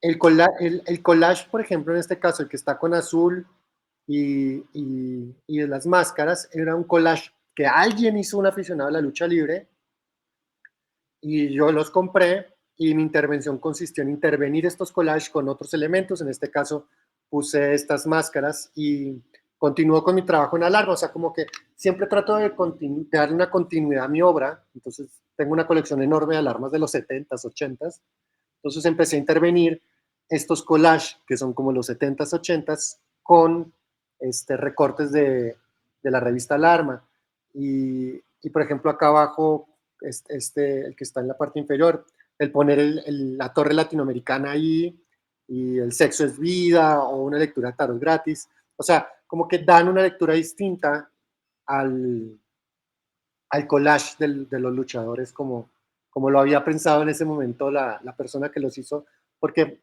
aparte era un aficionado bien interesante, porque empecé a tener un diálogo con él, porque trabajando cada una de las hojas de sus collages, empecé a darme cuenta que habían algunas que estaban con autógrafos de los luchadores, entonces yo creo que esta persona hacía los collages y se iba a la Arena México y seguía a los luchadores y les pedía sus autógrafos, pero los autógrafos eran sobre el collage que él había hecho. Entonces, digamos que este tipo de diálogos con materiales históricos continúan, o sea, es lo que para mí es importante tener como la memoria que tiene el papel, que tiene la imagen, que tiene la fotografía, es una estética muy particular. Este se llamaba el Nazi, este luchador. Es como que empiezo a trabajar sobre el diálogo que puedo entablar con las imágenes, pero que, o sea, evidentemente, o sea, tomo la lucha libre como también un elemento de violencia, pero también como de una estética que es interesante. Aquí a la derecha voy a presentarles una serie de múltiples que hice con la máscara del santo, que de alguna forma cuando la pasé en serigrafía en negro se convertía como en una máscara sadomasoquista. Entonces lo que hice fue recortar, estos son diferentes criminales publicados en Alarma, y encima les ponía la serigrafía de la máscara del santo, ¿no? Entonces como empiezo a jugar con las imágenes desde otros soportes, o sea, si hay una pluralidad de medios, o sea, yo hago escultura, hago serigrafía, video, a ver, en escultura, por ejemplo, esto por ejemplo es fotografía vintage de época intervenida, o carteles aquí por ejemplo es el carteles de cine, escogí todos los del santo y encima le puse la cuatlicue, ¿no? Entonces, cómo jugar con esta también idea de la mujer, ¿no? La mujer que también es fuerte, que es luchadora, es como darle como esta también relevancia a la mujer, porque aquí digamos que aquí el discurso de género también para mí era importante, ¿no? Encontrar como así como volvía homoerótica el luchador, también la presencia de la mujer era importante como una mujer empoderada. Y en Medellín también es la misma exposición que se llama Under the Mask, pero aquí el tema, si bien eran los luchadores, y el cine, aquí nos fuimos más, o sea, la parte de Medellín me enfoqué un poco más en la parte de terror. Bueno, en Medellín, digamos que a niveles de formatos, una cuestión meramente práctica, yo trabajo dos formatos, que es formato grande, que es 1.10 por 1.20, 1.30, lo que dé la imagen, y un formato medio que es 55 por 70, más o menos. Son los dos formatos, y mis ediciones son cortas. Por cada fotografía yo nada más saco 3 copias y una prueba de artista. Entonces, digamos que aquí en la parte en Medellín fue más, como les decía, fue más en torno al cine de terror, porque fue lo que trabajé durante la pandemia, que yo pensaba que estábamos viviendo una película de terror. Entonces, toda la parte que hice en pandemia se fue a Medellín y la última parte de los luchadores se fue a Bogotá. Pero traté de unir las dos problemáticas, digamos. En las dos sedes habían estos múltiples, que tenían que ver con las... Hay, por ejemplo, esta pieza que dice Terror en el Bronx, que es un cocodrilo, tiene que ver con una historia terrorífica de que en Bogotá, en un barrio que era como Tepito, tenían un cocodrilo en el que el crimen organizado tenían este cocodrilo para desaparecer personas. Entonces, cuando entró el ejército a hacer un operativo ahí en el Bronx, se encontraron que había una piscina con un cocodrilo que alimentaban con humanos en Bogotá. Ah, qué horror. Qué bárbaro. Y bueno, esta ya es una cuestión que ya tiene que ver con los demonios y los diablos aquí en México, pero también la idea aquí del espejo y de verse a través de diferentes máscaras es poner al espectador detrás de la máscara del diablo y que en últimas pues nosotros somos los que los elegimos, ¿no? Y somos los que los llevamos al poder. Entonces digamos que es el poder detrás del poder, detrás del poder. Estas son unas pinturas al óleo, por ejemplo. Esto es un óleo que tiene que ver con, dice el ancestro de nuestro presidente, porque salió una noticia de que Álvaro Uribe Vélez hicieron un árbol genealógico y resultó que era descendiente de Tutankamón. O sea, de estas cosas de que los fanáticos se meten a a generar discursos. Y este ya era una instalación que tiene que ver con una parte que justo me sirve mucho para cerrar, que este es el embajador, que es un personaje sacado de un recorte de una fotografía de prensa, pero es un dibujo en donde le pongo una máscara Hopi chamánica a este personaje que es el embajador de Estados Unidos en Colombia, y me interesaba ver la idea de que qué interesante sería de tener un embajador de otro mundo, ¿no? Como el embajador chamán, el embajador Hopi, que nos cuente más bien de un plano más espiritual y cósmico que de un plano más político. Y con esto quisiera pasar al último trabajo que les quiero enseñar, que es lo último que presenté, que reviste, digamos que de esa importancia, y es Prueba de Sangre, que surge, nada más, permítanme buscar aquí el video. Sí, esta imagen, pero bueno, antes para terminar así como de procesos, hablando de técnicas y de otros tipos de obras que hago, está por ejemplo esta obra, como les decía que hago de todo, esta por ejemplo es una escultura que está hecha con revistas Alarma, hecha con confeti. Entonces destruyo por completo la revista, la hago papel picado como si fuera una piñata, y con los trocitos hago este tipo de esculturas, donde se destruye la imagen y se destruye la muerte para construir esta cabeza de papel, ¿no? Entonces, de estas he hecho varias. Esta, por ejemplo, está hecha con libros de la Segunda Guerra Mundial. Entonces, es interesante acercarse a estas piezas porque de repente en el pómulo puedes ver baleados o sargentos o comán. Entonces vas contando una historia, pero a partir del fragmento y de la deconstrucción. Y ya para, digamos que cerrar mi presentación, me gustaría mostrarles esta imagen.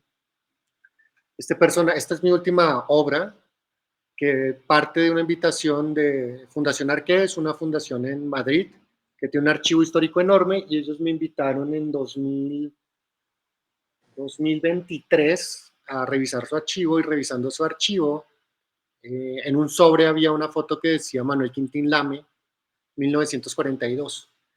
Resulta, les voy a platicar brevemente quién es Manuel Quintín Lame. Manuel Quintín Lame es el líder indígena más importante de la historia del siglo XX en Colombia, porque él, a pesar de que en los años 20 hay alguna información de que él participó de algunos levantamientos armados, él evidentemente estuvo en este levantamiento armado y fue preso. De hecho, en su récord estuvo más de 100 veces preso, porque él decidió defender los territorios ancestrales de su población desde las leyes, digamos que occidentales. O sea, Manuel Quintín Lame en los 20, cuando se dan cuenta de que la lucha armada no es el camino, decide estudiar Derecho y decide estudiar las leyes del Estado republicano para desde estas leyes poder defender sus territorios. Entonces, Quintín Lame logró la restitución de varios territorios ancestrales, y digamos que la importancia de esta fotografía, perdón, les voy a mostrar mejor la fotografía en grande porque ahí la están viendo pequeña, no vale la pena que la vean ahí. Un segundito. Aquí está Quintín Lame.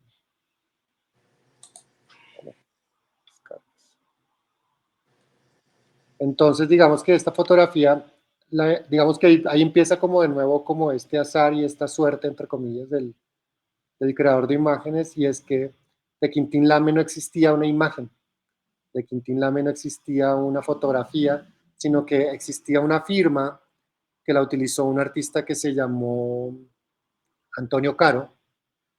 Antonio Caro hace la firma de Manuel Quintín Lame. Bueno, la pieza se llama Homenaje a Quintín Lame, y es la repetición de su firma una y otra vez, como recordando a Quintín Lame. Entonces, digamos que cuando yo encontré porque aparte encontré el negativo, o sea, en Madrid, y está curioso que el negativo estuviera en Madrid.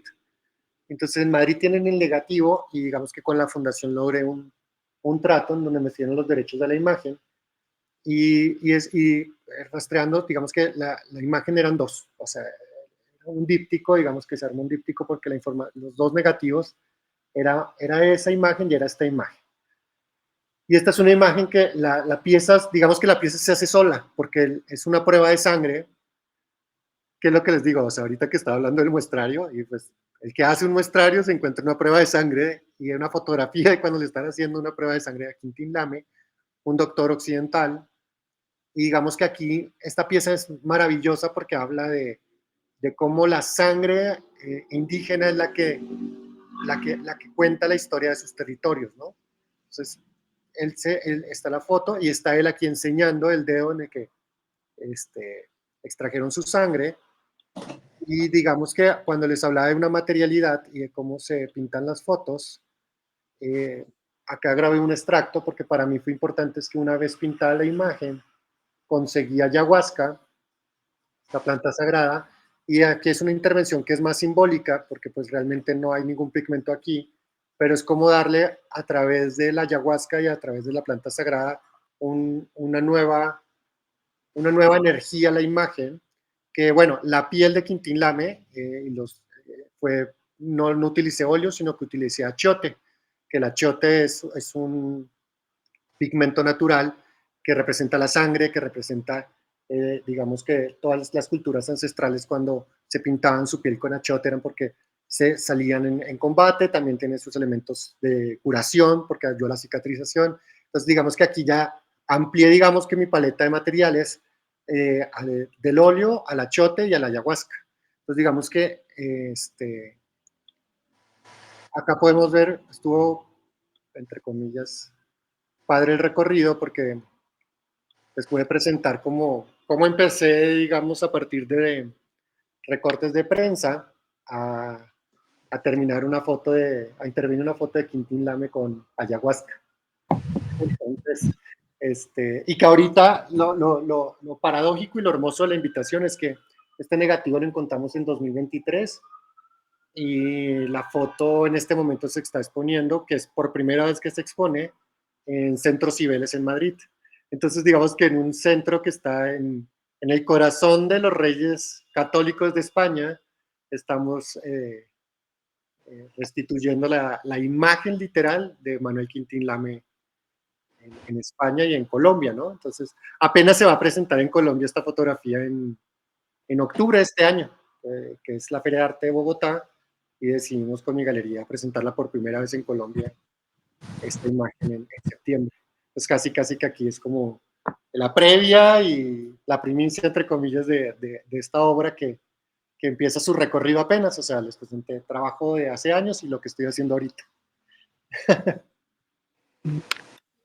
A mí me llama mucho la atención, quisiera saber cómo fue, he estado viendo como muchos documentales acerca de la ayahuasca y me gustaría mucho saber cómo fue el proceso para, pues para utilizar la planta y para tal vez la fusión con otros materiales, ¿no? La reacción que puede tener o cómo es. Me llama mucho la atención. Fíjate que esa pregunta está increíble, Mónica, porque es curioso, ¿no? Curioso y bonito, entre comillas, que, como les decía, yo pertenezco a una generación de artistas colombianos que estamos entre los 40 y los 50, de los 40 a los 70 años, porque digamos que es una generación completa que vivimos la violencia en Colombia. A lo que me refiero es que las generaciones menores, los chicos que están entre los 30 y los 20 años, ya no les tocó vivir el conflicto armado en Colombia. Entonces, muchas personas de mi generación, muchos artistas de mi generación, trabajamos el fenómeno de la violencia porque nos tocó vivirla y como decía la famosa curaduría de Cuauhtémoc Medina, ¿de qué otra cosa podríamos hablar si no era de eso? Entonces, la presencia de la planta sagrada en este momento es muy simbólica y muy paradójica en la medida en que ha sido muy bonito de que yo vivo aquí en México pues, hace 17 años y digamos que mi aproximación al conflicto colombiano cada día se hace más lejana, ¿no? O sea, cada vez me es más difícil hablar del conflicto colombiano, las problemáticas colombianas, porque no las vivo, o sea, el levantamiento de los estudiantes en 2019 lo viví en la distancia y me sentí completamente ajeno y por ende ya no podría hablar nada de la situación actual de Petro, de Duque, porque pues realmente ya no la vivo, ¿no?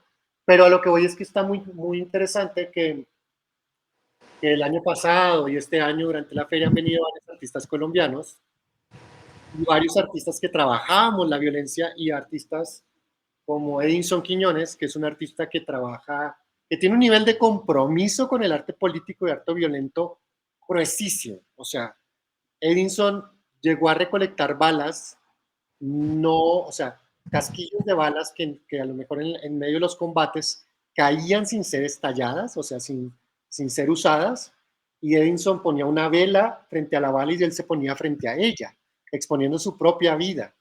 O sea, un artista brutalmente comprometido con sus piezas, que tiene piezas muy polémicas hechas con fragmentos de fémurs y con cráneos de personas desaparecidas, pero de repente, el año pasado, de hace un par de años, y también yo también, empezamos a darnos cuenta de que nosotros como artistas, eh, de qué forma podemos contribuir para que la violencia cese, ¿no? Entonces ya después de trabajar desde la muerte, desde el crimen, desde el ensangrentado, desde la sangre, Edinson, por ejemplo, ahorita lo que está haciendo, de repente la aproximación se va más a lo místico, a lo metafísico. Sí, Entonces, eso te iba a decir, como que sublimas la imagen con, pues, con este aspecto de exacto. esta sacralidad que tiene Sí, esta planta, ¿no? pero con la conciencia de lo que es. O sea, Edinson, por ejemplo, lo que está haciendo ahora con las balas es llevándoselas a taitas, a chamanes, a que les hagan una limpia real en ríos sagrados en Colombia, y hace instalaciones de estas balas ahora como cascadas que llueven, pero es limpiando sí, desde un elemento mágico, metafísico, la problemática. Entonces, para mí, y luego vino Eduard Moreno, otro amigo artista, y Eduard de repente me dice, Andrés, yo estoy haciendo pagamentos en los páramos. Y yo, ¿cómo que estás haciendo pagamentos? Alguien que también trabajaba haciendo calaveras y haciendo muertos, y digo, ¿cómo que pagamentos? Sí, sí, o sea, ahorita lo que estoy haciendo son pinturas sobre láminas de cobre y subo a los páramos, las consagro con un taita y las entierro en los páramos para que estas piezas ayuden a sanar nuestras fuentes de agua, que son los páramos. Y decía, qué bonito que mis amigos artistas y yo indirectamente en la distancia nos estemos dando cuenta de que de que el arte tiene un poder invaluable, más allá de la imagen, sino que si le damos un carácter sagrado y un carácter, digamos, de portales, le decía a Bruno, utilicé esa palabra el jueves, digamos que para mí poner la ayahuasca en la foto de Quintín Lame era abrir un portal a estas energías ancestrales y a esta lucha indígena ancestral en Cibeles. Y entonces de repente es como darle entrada a esa energía y decir, nuestra lucha va del territorio de la selva amazónica ancestral a, que ha sido devastada por los colonos, a los colonos, ¿no? Entonces también he tenido y también he tenido mis experiencias claramente con plantas sagradas, que O sea, también ¿ya, sí, ya probaste la ayahuasca? yo con la ayahuasca no he tenido ese llamado. Yo hice peyote, jicuri, y hice bufo alvarius, el sapito. Ah, Pero con la ayahuasca, es que con la ayahuasca, fíjate que es, como dicen, es un llamado, y la primera persona que me lo comentó fue un amigo artista, Nain Ospina, un gran artista colombiano, y me dijo, cuando lo quieras hacer, vamos con la familia de otro artista que es Carlos Jacanamijoy, que sus familiares son taitas y son chamanes en la selva, en el Putumayo. Dice, cuando lo quieras hacer, lo hacemos en la selva. Y dije, sí, o sea, como que las cuestiones de las plantas sagradas no son de moda ni de porque toque hacerlo, sino cuando sea el momento. Entonces, digamos que dije, llegará el momento en el que haré ceremonia de ayahuasca, no estoy, o sea, obviamente no estoy negado a hacerlo, pero tampoco lo estoy buscando, estoy esperando más bien que me encuentre. Así claro. como las otras me encontraron. Y así como me encuentran las fotos, y así como me encuentran los materiales con los que he trabajado, o sea, digamos que justo esa es es que es una pregunta muy amplia, porque para nosotros los creadores de imágenes o los artistas, digamos, es lo que siempre le manifiesto a las personas que no son artistas, pero ustedes que son creadores de imágenes o artistas, hay muchas veces que nosotros tenemos una idea o un concepto, o de repente tú cuando vas a escribir un poema, Mónica, dices, quiero escribir un poema sobre la naturaleza. Tú no sabes qué palabras va a tener ese poema, qué tan largo va a ser ese poema, que desde dónde te vas a aproximar al poema, y esto va al arte en general, pero de repente se crea el poema, surge el poema, y entonces digamos que esta aproximación en torno a la creación es muy importante en los artistas, o sea, es una conexión donde no sabemos cómo vamos a llegar a ese fin, pero necesitamos hacer la obra para completar, digamos, que esa tarea que se vuelve una necesidad del artista, ¿no? La necesidad de producir el poema, la necesidad de producir una obra, la necesidad de expresar un punto de vista o una lectura de la situación, o sea, así como en su momento para mí fue importante crear unas piezas que plantearan un cuestionamiento en torno al consumo de la imagen violenta. Para mí ahorita es importante, digamos, como generar imágenes que generen, digamos, con un crecimiento en las personas, ¿no? Que claro, o sea, las lecturas siempre están atravesadas, o la obra de arte, en mi caso, siempre está atravesada también por... Es que está muy raro, porque ahora tengo los dos componentes, el componente académico, investigador, en donde me voy a la hemeroteca y consigo el dato y eso, pero ahora también está este elemento en donde entiendo que la obra de arte también es un portal, o sea, y tener esa conciencia de que las grandes obras maestras del arte nos permiten plantear esos espacios de contemplación frente a la obra. O sea, cuando te paras frente a una pintura, no sé, de Toulouse-Lautrec, ahí en el Orsay, en París, o sea, tú te viajas, te transportas a la época y te sientes en el Moulin Rouge y de repente ves un trazo de su lápiz o de su pastel y dices, estoy a la misma distancia que estuvo Toulouse-Lautrec de lanzar esta pincelada, ¿no? Pues cuando empiezas a entender la obra desde esa posibilidad, se vuelve más interesante el trabajo. Y digamos que es un nivel de conciencia también para mí, como para los artistas, porque pasa mucho eso en el arte contemporáneo, ¿no? Que se vuelven tan hermético, tan calculado, tan limpio, que casualmente usaron ese término hace ratito conmigo, que mi trabajo es muy limpio y tan calculado, pero de repente cuando empiezan a aparecer estos momentos es cuando realmente la obra cobra más sentido y no se vuelve algo tan hermético. Creo que las obras de arte tienen que tener un carácter también subjetivo para que el espectador pueda ingresar a la obra, si no se vuelven meros discursos unipersonales. Ujú.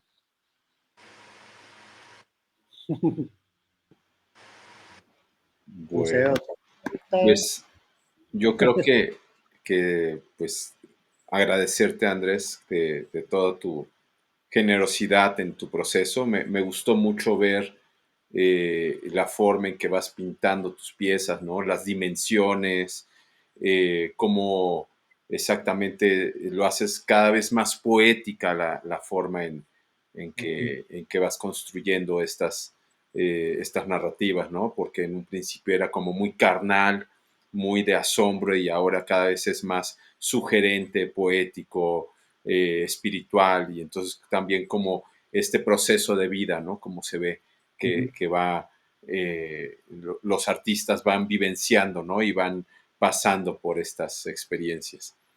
Y nada, no sé si Gabriela, Mónica, Gerardo o Conejo quieren hacer un último comentario final para ir cerrando.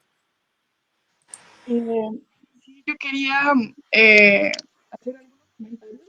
Creo que como migrante y como colombiana, pues sí, como que conecté mucho con eso que dijiste de que a veces, o sea, pues ya no te sientes conectado con ciertas cosas porque pues ya no estás allá, ya no lo estás viviendo. Pero yo siento que de alguna forma, o pues es lo que he visto, porque pues yo también casi estando en Francia, cuando hablo de Colombia, porque pues casi siempre hablo de Colombia, o sea, también hablo de violencia, porque como tú dices, pues de que de alguna forma de qué más voy a hablar, es lo que más te toca, es lo que más ves, y de alguna manera no deja de tocarte, o sea, no deja de impactarte aún estando en otro lado.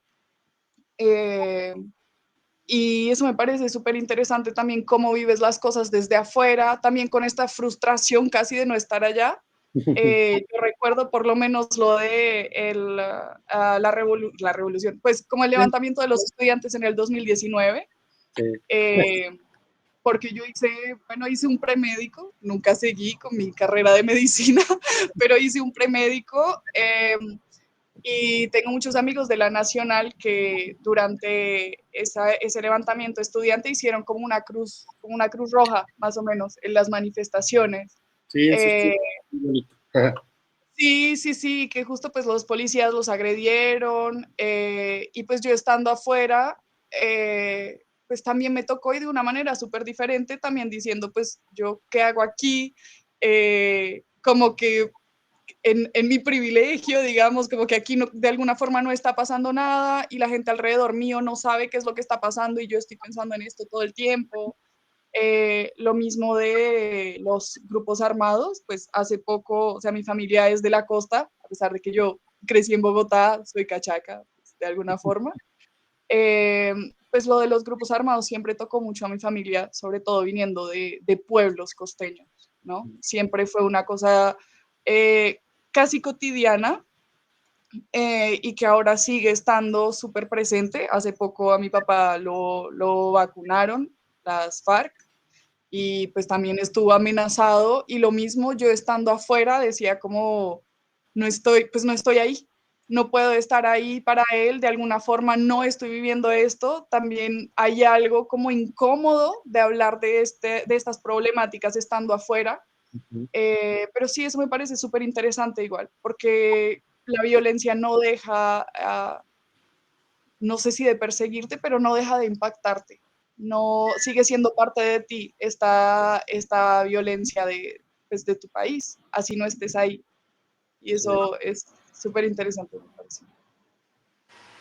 Es como las posibilidades de la lucha, porque, por ejemplo, ya en la instancia y yo leyendo, por ejemplo, los acuerdos de paz, cuando te das cuenta que mucho del conflicto en Colombia tiene que ver con el territorio y con Sí, una reforma agraria que nunca se hizo, y como hay personas que tienen el 80% del territorio, entonces sí, cómo no se ha repartido muy bien, y de hecho hasta el día de hoy es lo que es parte del acuerdo de paz que no se ha dado y es la restitución de tierras, ¿no?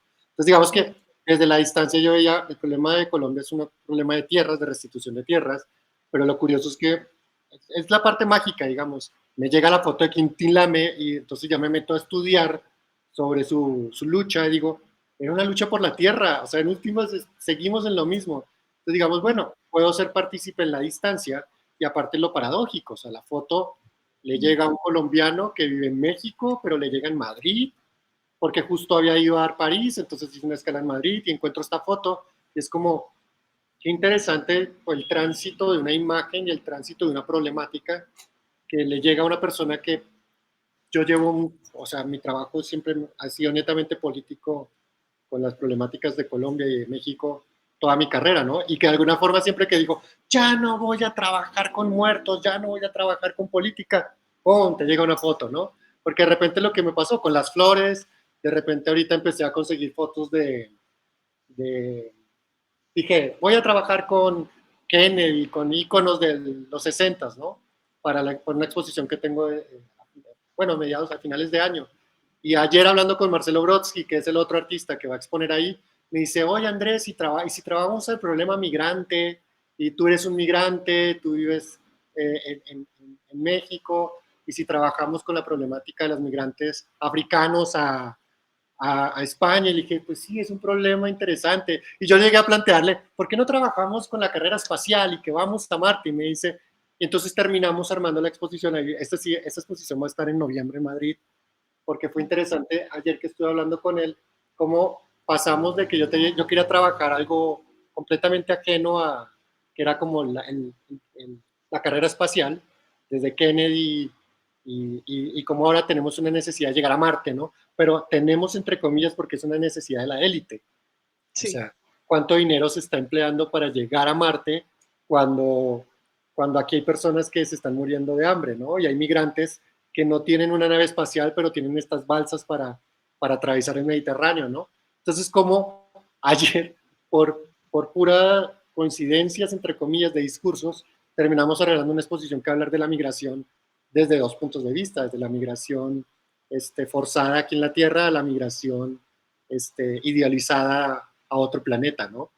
Entonces, ¿cómo empiezas a trabajar? Y yo ayer como que, no quiero trabajar con... Y terminé dándome cuenta que era un tema bien interesante de trabajar. Aún no sabemos cómo, pero tengo que empezar a conseguir material y va a empezar a aparecer las cosas, pero eso es lo que planteamos hacer en noviembre y con este artista que se llama Marcelo Brodsky, que te lo recomendé. Sí, sí, sí, ya lo tengo ahí bien presente. Y ahí me acuerdo con esto que estabas comentando, vi un mediometraje que es de un pueblo en el interior de Pernambuco, de donde yo soy, al nordeste de Brasil, que hay en retoman material de cuando el hombre llega a la luna, ¿no? Y entonces imágenes de cuando el hombre llega a la luna, que la gente lo está viendo en un televisor chiquito en la plaza, ¿no? Y después hacen una reflexión como el costo de que esta persona llegara a la luna es el costo fue que en el 68, algo así, Sí, que fue el presupuesto del 68 hasta el 2020, digamos, de este pueblo para toda su población, ¿no? Y entonces habla de esta locura que estás diciendo, de esta, pues, desmesura, ¿no? De gastar estas cantidades de dinero en subir a 4 actrices al espacio, cuando hay personas muriéndose de hambre y recorriendo en la bestia, ¿no? Si hubieran tomado ese dinero y hubieran apoyado para otras funciones, ¿no? Entonces, bueno, son puntos que yo creo que como artistas nos van, pues digamos, moviendo, ¿no? Nos van pulsando. Y me gustó mucho esto de cómo iniciaste, o sea, contándonos con esta anécdota tan cotidiana, ¿no? De encontrarte el periódico, de sorprenderte y cómo están neutralizadas las miradas de los que ven todos los días esto, ¿no? Que no se dan cuenta que están dentro de la pecera porque están todo el tiempo recorriendo en este universo y no, entonces el contraste no lo siente, ¿no? Entonces eso creo que es algo que debemos de tener siempre muy presente. Incluso Cartier-Bresson decía en una entrevista que lo que más le costaba fotografiar era París, porque era su casa. Entonces no se sorprendía con nada y se le hacía aburridísimo, ¿no? Pero entonces se hacía el ejercicio de salir a intentar sorprenderse con algo, ¿no? Entonces, bueno, pues por ahí me gustó este inicio. Y si te parece bien, vamos cerrando. Dejo de grabar. sí. Vayan. Gracias a todos. Muchas gracias. Hoy día de los niños aquí en México.